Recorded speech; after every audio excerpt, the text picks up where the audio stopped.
नमस्कार। आज हम एक ऐसी अवधि पर गहराई से बात करेंगे जो हमारे हिंदू पंचांग में एक बहुत खास जगह रखती है, पितृपक्ष। जी। ये वो समय है, जैसा हम सब जानते हैं, जब हम अपने पूर्वजों को याद करते हैं, उनके लिए अपना आभार, अपनी श्रद्धा व्यक्त करते हैं। बिल्कुल।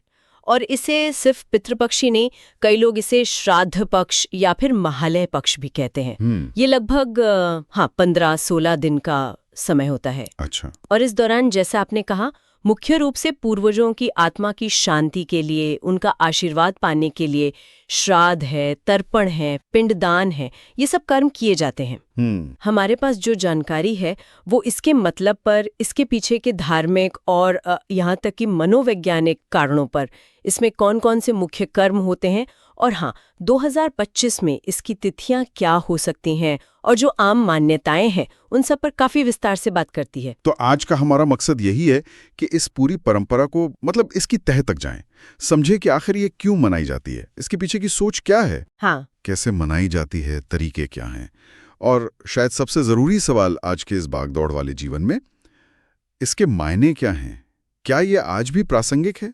बिल्कुल, ये बहुत महत्वपूर्ण सवाल है। तो चलिए फिर शुरू करते हैं, इस विषय की अलग अलग परतों को खोलते हैं। तो सबसे बुनियादी सवाल से शुरू करते हैं। पितृपक्ष का एकदम मूल विचार वो क्या है? हमने कहा कि ये पूर्वजों के प्रति कृतज्ञता है, पर यह सिर्फ उन्हें याद कर लेना है या कुछ और भी गहरा है इसमें? नहीं, ये सिर्फ याद करना नहीं है, ये उससे कहीं ज्यादा गहरा है। जैसा आपने इशारा किया, जैसे कहा, श्राद्ध पक्ष या महालय पक्ष भी कहते हैं इसे। और ये समय आमतौर पर आप देखें तो भाद्रपद महीने की जो पूर्णिमा होती है, उसके बाद शुरू होता है, और आश्विन महीने के कृष्ण पक्ष तक चलता है। अच्छा। और जो मूल मान्यता है वो ये है कि इस समय में हमारे पितर, मतलब हमारे गुजर चुके पूर्वज, वो एक तरह से सूक्ष्म रूप में पृथ्वी के ज्यादा करीब आ जाते हैं। और वे अपनी संतानों द्वारा, मतलब हम लोगों द्वारा, श्रद्धा से जो जल दिया जाता है, जिसे तर्पण कहते हैं, तर्पण, और जो अन्न दिया जाता है यानी श्राद्ध कर्म, उसे वो स्वीकार करते हैं और उससे उन्हें तृप्ति मिलती है। शास्त्रों में तो इसे एक बहुत बड़ा अवसर माना गया है पितृ ऋण चुकाने का। पितृ ऋण, ये शब्द सुना है और ये अपने आप में काफी भारी लगता है। आमतौर पर ऋण मतलब उधार होता है, पर यहाँ इसका मतलब शायद वो नहीं है। नहीं, बिल्कुल नहीं। ऐसा लगता है ये कोई लेन देन वाली बात नहीं, बल्कि हमारे होने से, हमारी जड़ों से जुड़ा कोई गहरा दायित्व है। क्या स्रोत इस पर कुछ और बताते हैं? आपने बिल्कुल सही पकड़ा, ये कोई पैसों का कर्ज नहीं है। देखिए, वैदिक दर्शन में ना 3 प्रमुख ऋण माने गए हैं इंसान पर। कौन कौन से? एक है देव ऋण, मतलब देवताओं के प्रति हमारा कर्तव्य। दूसरा है ऋषि ऋण, जो ज्ञान हमें मिला है ऋषियों के प्रति। ठीक है। और तीसरा जिसकी हम यहाँ बात करें वो है पितृ ऋण। अच्छा, पितृ ऋण। जी, ये हमारे माता पिता का और उनके भी पहले के सभी पूर्वजों का ऋण है। उन्होंने हमें ये जीवन दिया, पाला पोसा, संस्कार दिए। तो पितृपक्ष को मुख्य रूप से इसी ऋण को चुकाने का, या शायद चुकाना सही शब्द न हो, कहें कि उस ऋण के प्रति अपना सम्मान, अपना आभार जताने का एक खास समर्पित समय माना गया है। समझ गया, ये एक तरह से अपनी जड़ों को सम्मान देना है। बिल्कुल। और जहां तक आपने 2025 की तिथियों की बात पूछी थी, तो जो पंचांग अभी उपलब्ध है उनके हिसाब से ये अवधि करीब 7 सितंबर से शुरू होकर 21 सितंबर तक चलने की उम्मीद है। अच्छा, सितंबर में? हाँ। और इसका जो आखिरी दिन होता है वो सर्वपितृ अमावस्या या महालय अमावस्या कहलाता है। लेकिन एक बात ध्यान रखनी चाहिए कि पंचांगों में कभी कभी थोड़ा बहुत अंतर हो जाता है तिथियों को लेकर। हाँ, वो तो होता है। इसलिए हमेशा अपने इलाके का जो लोकल पंचांग हो उसे देख लेना सबसे अच्छा रहता है। सही बात है। तो ये तो स्पष्ट हुआ कि ये कब होता है और मोटे तौर पे क्यों होता है, खासकर पितृ ऋण के नजरिए से। लेकिन धार्मिक मान्यताओं के हिसाब से देखें तो इसका और क्या महत्व है? पितरों की तृप्ति और आशीर्वाद तो है ही, उसके अलावा? हाँ, धार्मिक दृष्टि से इसका महत्व कई स्तरों पर है। जैसे हमने पितृ ऋण की बात की, वो तो है ही कि ये उस ऋण से मुक्त होने का एक प्रमुख जरिया है जी। लेकिन इसके साथ ही ये मान्यता भी बहुत प्रबल है कि इस दौरान जो हम पूरी श्रद्धा से तर्पण करते हैं, पिंडदान करते हैं, दान पुण्य करते हैं, उससे पितरों को सिर्फ तृप्ति ही नहीं मिलती, बल्कि उनकी आत्मा को शांति मिलती है और उन्हें ऊर्ध्व गति, मतलब मोक्ष की तरफ आगे बढ़ने में मदद मिलती है। अच्छा, मोक्ष की ओर गति। जी। और ऐसी आस्था है कि जब पितर प्रसन्न होते हैं, तृप्त होते हैं, तो वो अपने वंशजों को, मतलब परिवार को, अच्छा स्वास्थ्य, सुख समृद्धि और यहाँ तक कि वंश वृद्धि का भी आशीर्वाद देते हैं। और आपने वो आखिरी दिन का जिक्र किया था, सर्वपितृ अमावस्या या महालय अमावस्या, उसका क्या खास महत्व है? हाँ, वो दिन बहुत खास है।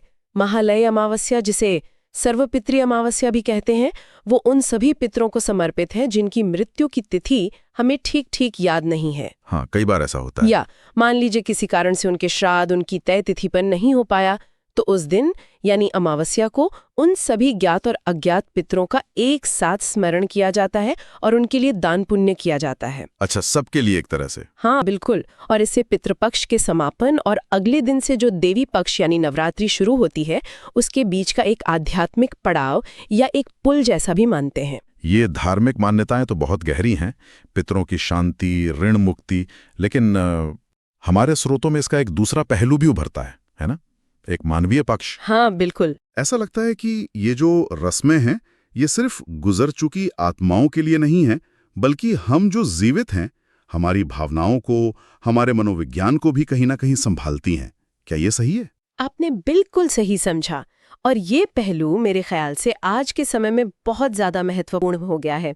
इसके कई मनोवैज्ञानिक और सामाजिक आयाम हैं। जैसे? देखिए, पहला तो है स्मरण और शोक का प्रबंधन, मतलब ग्रीफ मैनेजमेंट एक तरह से। अच्छा, ये जो तय रस्में हैं, जैसे रोज सुबह उठकर तर्पण करना या पिंडदान के लिए कुछ बनाना या परिवार का साथ बैठकर श्राद्ध का भोजन करना, ये सब हमें अपने गुजरे हुए प्रियजनों को याद करने का एक आप कह सकते हैं व्यवस्थित और समाज द्वारा स्वीकृत तरीका देते हैं।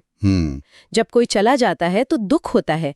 ये रस्में उस दुख को, उस ग्रीफ को एक स्वस्थ तरीके से बाहर निकालने में, उसे प्रोसेस करने में मदद करती है। सही है। कभी कभी मन में कोई अपराध बोध रह जाता है, कोई गिल्ट कि काश मैंने ये किया होता, वो कहा होता, तो ये अनुष्ठान उसे भी कम करने में मददगार हो सकते हैं। ये एक तरह का प्रतीकात्मक संवाद है दिवंगतों के साथ। हाँ, बात तो सही है। इससे करने वाले को एक भावनात्मक शांति, एक क्लोजर सा मिल सकता है। और जब ये सब परिवार मिलकर करता है तो सोचिए आपसी जुड़ाव कितना बढ़ता है, एक दूसरे को सहारा मिलता है। हाँ, वो सामूहिक अनुभव बन जाता है। बिल्कुल, ये सिर्फ एक अकेले व्यक्ति का दुख नहीं रहता, साझा हो जाता है। ये तो बहुत सार्थक बात है, खासकर दुख को बांटने और संभालने के लिए। और दूसरा पहलू क्या है? दूसरा महत्वपूर्ण पहलू है पहचान और निरंतरता की भावना, मतलब sense of identity and continuity. अच्छा, ये कैसे? जब हम पितृपक्ष में अपने परदादा परदादी या और पुराने पूर्वजों की कहानियां सुनते हैं, उनके बारे में बात करते हैं, उनसे जुड़ी रस्मों को निभाते हैं, तो इससे हमारी अपनी पारिवारिक जड़ें, हमारी सांस्कृतिक पहचान वो मजबूत होती है। ये एहसास कि हम कहाँ से आते हैं, हमारी कहानी क्या है, ये हमें आज के जीवन में भी एक मजबूती देता है, एक उद्देश्य देता है। हाँ, ये जुड़ाव महसूस होता है। जी, और ये परंपरा एक तरह से हमारे मूल्यों को, हमारे संस्कारों को, हमारे परिवार के इतिहास को एक पीढ़ी से दूसरी पीढ़ी तक ले जाने का एक बहुत सुंदर माध्यम भी है। ये याद दिलाती है कि हम अकेले नहीं हैं, हम एक लंबी कड़ी का हिस्सा हैं। और इसमें दान पुण्य का भी काफी जिक्र आता है, उसका क्या मनोवैज्ञानिक असर होता होगा? क्या ये सिर्फ परलोक सुधारने वाली बात है या इसका असर यहीं इसी जीवन पर भी पड़ता है? देखिए, असर तो दोनों ही स्तर पर माना जाता है। अन्नदान करना, कपड़े देना या किसी भी तरह की सेवा करना, ये सिर्फ पितरों की शांति के लिए नहीं है। हाँ। जो व्यक्ति ये कर रहा है उसके लिए भी इसके गहरे मनोवैज्ञानिक फायदे हैं। ऐसे काम हमारी जो स्वाभाविक मैं और मेरा वाली सोच होती है ना, मतलब सेल्फ सेंटर्डनेस, उसको कम करते हैं। जब हम दूसरों के लिए कुछ करते हैं, चाहे वो पितरों के नाम पर ही क्यों ना हो, तो जीवन में एक सार्थकता का एहसास बढ़ता है। इससे दया, करुणा, कृतज्ञता, ये सब पॉजिटिव भावनाएं पैदा होती हैं और मजबूत होती हैं। कुछ लोग तो इसे कर्म शुद्धि से भी जोड़ते हैं और समाज के कल्याण से भी। अच्छा। बल्कि कुछ आध्यात्मिक संस्थाएं तो ऐसे अनुभव भी बताती हैं। हालांकि ये आस्था का विषय ज्यादा है कि श्राद्ध कर्म करने के बाद लोगों ने अपने अंदर एक पॉजिटिव एनर्जी महसूस की या अपने आभा मंडल मतलब ऑरा में बढ़ोतरी महसूस की। अच्छा। पर हाँ, इसे हम पारंपरिक रिपोर्टिंग मान सकते हैं, लेकिन मूल बात यह है कि देने का काम जो है वो पाने वाले के साथ साथ देने वाले को भी समृद्ध करता है, इसमें कोई शक नहीं। अच्छा, तो हमने इसके क्यों को समझा, धार्मिक नजरिए से भी और मनोवैज्ञानिक नजरिए से भी। अब जरा इसके कैसे पर आते हैं, मतलब असल में इसे मनाया कैसे जाता है, वो कौन सी मुख्य विधियां हैं, कौन से कर्मकांड हैं जिनका पालन होता है? हाँ, इसमें कई प्रमुख कर्म हैं जो इस दौरान किए जाते हैं। सबसे आम और शायद सबसे महत्वपूर्ण है तर्पण। तर्पण, हाँ। इसमें सुबह स्नान करने के बाद हाथ में कुश घास लेते हैं जो पवित्र मानी जाती है। जी। साथ में जल और थोड़े काले तिल।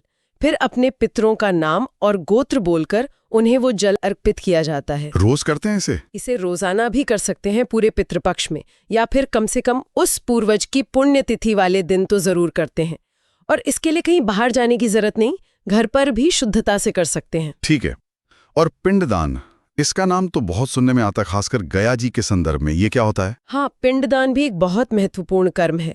इसमें जौ का आटा या चावल का आटा गूंथकर उसके छोटे छोटे गोले जैसे बना लेते हैं, जिन्हें पिंड कहते हैं। अच्छा, आटे के गोले। जी, और उन्हें पितरों को प्रतीक रूप में समर्पित किया जाता है। मान्यता ये है कि ये पिंड पितरों के सूक्ष्म शरीर को पोषण देते हैं।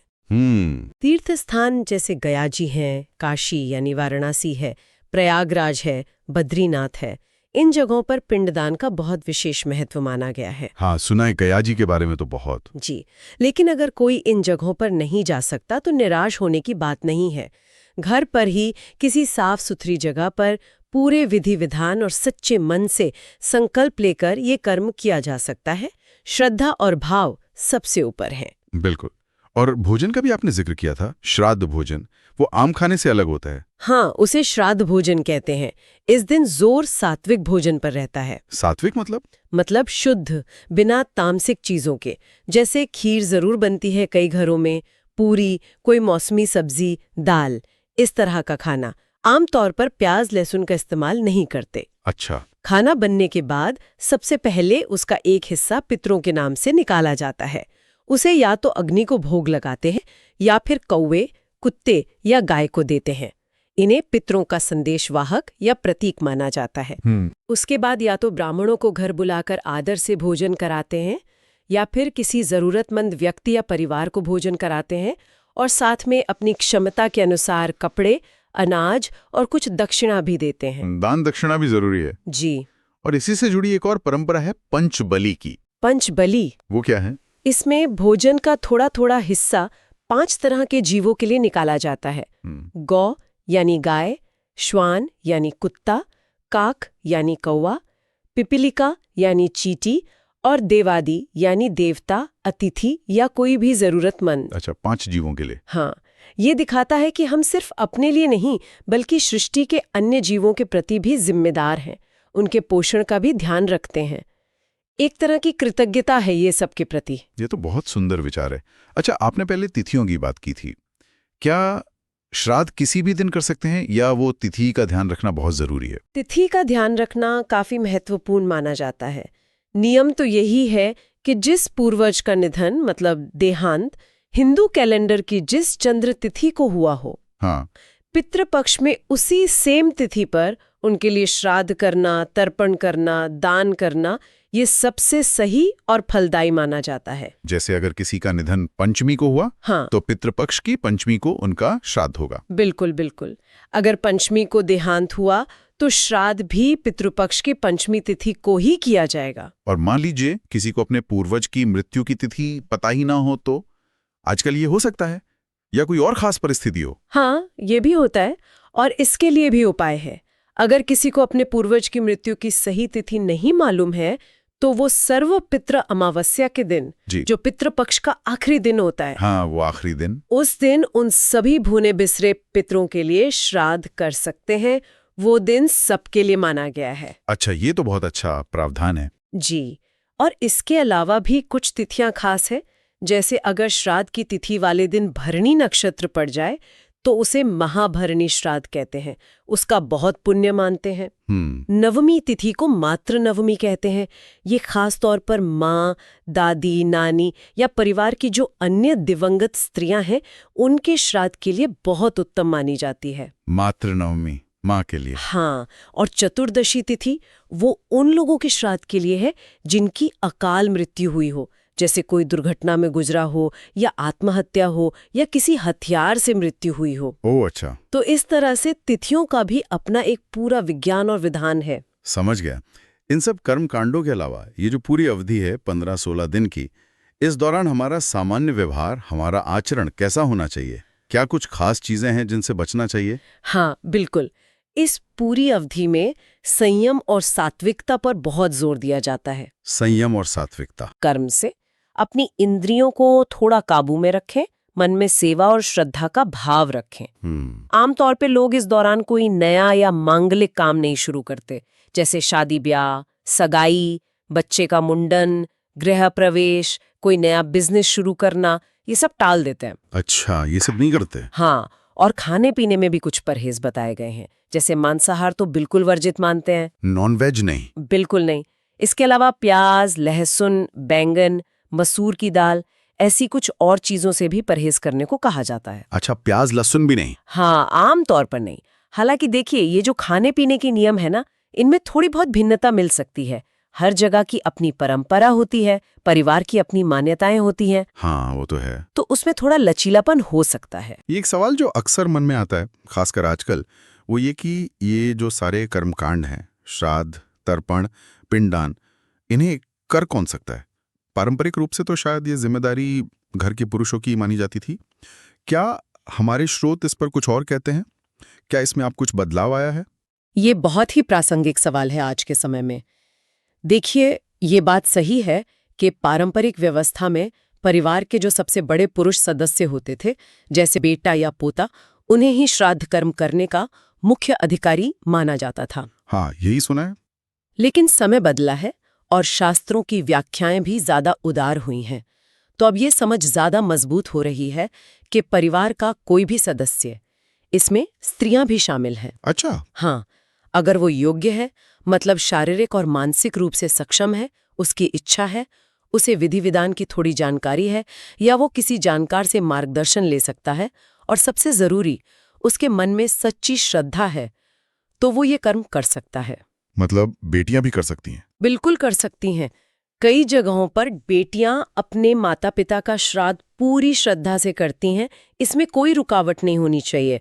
अगर मन में कोई शक हो तो सबसे अच्छा है कि किसी टॉपिकल जानकार पंडित जी से या किसी विद्वान व्यक्ति से सलाह ले लें। हाँ, सलाह लेना बेहतर है। जी, और एक बात और जो मैं फिर से कहना चाहूंगी कि अगर कोई व्यक्ति किसी भी कारण से, मान लीजिए स्वास्थ्य की वजह से या आर्थिक वजह से, तीर्थ स्थान जैसे गया या काशी नहीं जा सकता, हाँ, सबके लिए मुमकिन नहीं होता, तो उसे बिल्कुल निराश होने की जरूरत नहीं है। घर पर ही पूरी निष्ठा से, श्रद्धा से संकल्प लेकर जो तर्पण किया जाता है, पिंडदान किया जाता है, दान दिया जाता है, शास्त्रों में उसे भी उतना ही फलदायी माना गया है। असली चीज भाव है, श्रद्धा है। भाव और श्रद्धा, ये बात बार बार आ रही है। तो अगर हम इस पूरी बातचीत को समेटने की कोशिश करें, तो पितृपक्ष एक ऐसी परंपरा है जिसके कई रंग हैं, कई परतें हैं। जी, एक तरफ तो ये एक गहरा धार्मिक अनुष्ठान है। अब इसमें वो पितृ ऋण चुकाने वाली बात है, पूर्वजों की आत्मा की शांति की कामना है, उनका आशीर्वाद पाने की इच्छा है। बिल्कुल। और दूसरी तरफ ये बहुत गहरी मानवीय भावनाओं को भी छूता है, जैसे अपने बिछड़े हुए प्रियजनों को याद करना, उनसे जुड़ाव महसूस करना, उनके लिए मन में कृतज्ञता का भाव रखना। इन सब को व्यक्त करने का एक सामाजिक और मनोवैज्ञानिक मंच भी देता है। आपने बिल्कुल सही तरीके से इसका सारांश रखा है। ये वाकई धर्म, भावना और सामाजिकता का एक संगम है। और इस सब में, जैसा आपने भी महसूस किया, जो सबसे महत्वपूर्ण बात है वो है भाव की प्रमुखता। भाव। विधि विधान, रस्में अपनी जगह महत्वपूर्ण है, लेकिन उनके पीछे जो भावना है, श्रद्धा की, प्रेम की, कृतज्ञता की, वही असली सार है। सात्विक आचरण रखना मतलब रहन सहन में शुद्धता, व्यवहार में नरमी और संयम। हाँ, आजकल जैसे पर्यावरण के लिए पेड़ लगाना हो, ये सब उसी अंदरूनी श्रद्धा और कृतज्ञता के बाहरी रूप है। सही बात। और वो जो सर्वपितृ अमावस्या का दिन है, वो तो खास तौर पर हमें याद दिलाता है कि हम उन अनगिनत पूर्वजों के प्रति भी जिम्मेदार हैं, ऋणी हैं, जिन्हें हम शायद नाम से जानते भी नहीं, पर जिनकी वजह से आज हम हैं। तो ये पूरी परंपरा हमें हमारी जड़ों से बहुत मजबूती से जोड़ती है और ये बताती है कि पीढ़ी दर पीढ़ी जो रिश्ते चलते हैं, उनका महत्व कभी कम नहीं होता। तो आज की इस गहरी बातचीत से हमने यही समझा कि पितृपक्ष सिर्फ कुछ रस्में निभाना नहीं है, ये अपने अतीत से जुड़ने का, अपने पूर्वजों के योगदान को समझने और सराहने का, और उनके प्रति अपना आभार, अपनी श्रद्धा दिखाने का एक बहुत ही सार्थक, मीनिंगफुल अवसर है। जी, ये हमारी आस्था को भी पोषण देता है और हमारे मन को भी एक तरह का सुकून देता है। तो इसका सब मतलब क्या है? शायद मतलब यही है कि अपनी जड़ों को जानना, उनका सम्मान करना हमें आज में खड़े रहने की ताकत देता है और शायद भविष्य के लिए एक दिशा भी। बिल्कुल। और जाते जाते एक विचार हम सबके मन में छोड़ जाते हैं, जिस पर शायद हम सब और सोच सकते हैं। हाँ, जरूर। कि आज का जो ये आधुनिक जीवन है, इतना तेज रफ्तार वाला, कई बार बिखरा हुआ सा महसूस होता है। ऐसे में पितृपक्ष जैसी परंपरा हमारे व्यक्तिगत इतिहास को, हमारे पारिवारिक मूल्यों को, हमारी अपनी पहचान को सहेज कर रखने में क्या भूमिका निभा सकती है? क्या ये सिर्फ एक पुराने जमाने की धार्मिक रस्म भर है, या इसमें हमारे आज के लिए और हमारे आने वाले कल के लिए भी कुछ गहरे सबक छिपे हैं?